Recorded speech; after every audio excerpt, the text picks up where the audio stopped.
Hello children, here I am with the second video of chapter 4 and starting with the topic transfer of heat.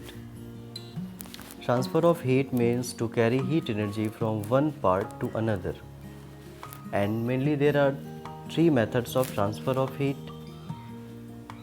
First one is conduction, second one is convection, and third one is radiation.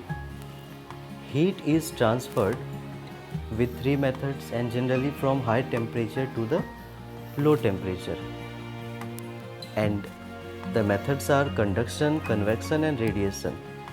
First of all we will discuss about conduction. So see what it is.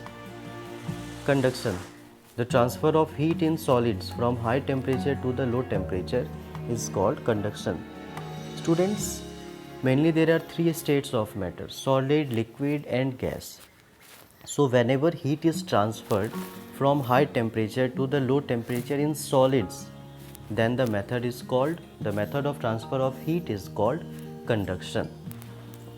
So we have an example.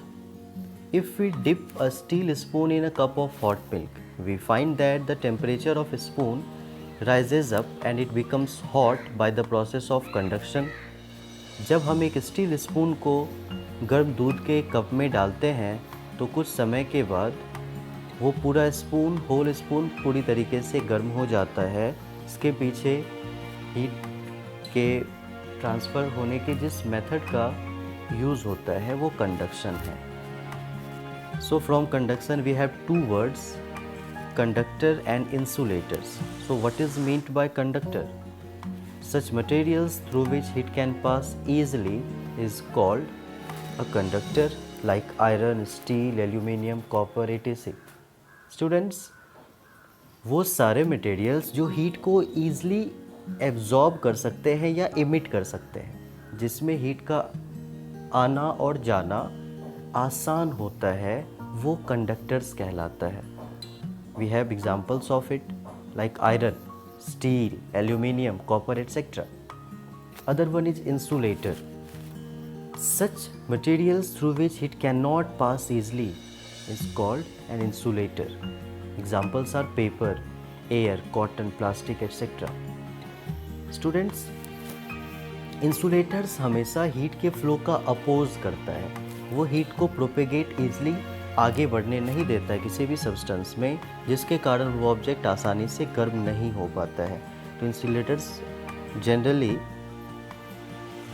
Bad conductors of heat कहलाते हैं और इसके examples paper, air, cotton, plastic, ये सारे. We have uses of good conductors and bad conductors. The cooking utensils are made up of metals because through them heat can pass easily and food can be quickly prepared. Other examples we have: mercury is used in the capillary of thermometer because mercury is the good conductor of heat. And one thing we also have to include that mercury is a metal which is found in liquid state at the room temperature. Third one is handles of cooking utensils are provided with handles made of plastics or wood because plastics are the bad conductor of heat, so we can easily lift the hot cooking utensils safely. And the last example we have: we wear woolen clothes in winter because wool is the bad conductor of heat and traps the body heat and keeps us warm. That's all in this video. Thanks for watching. Goodbye.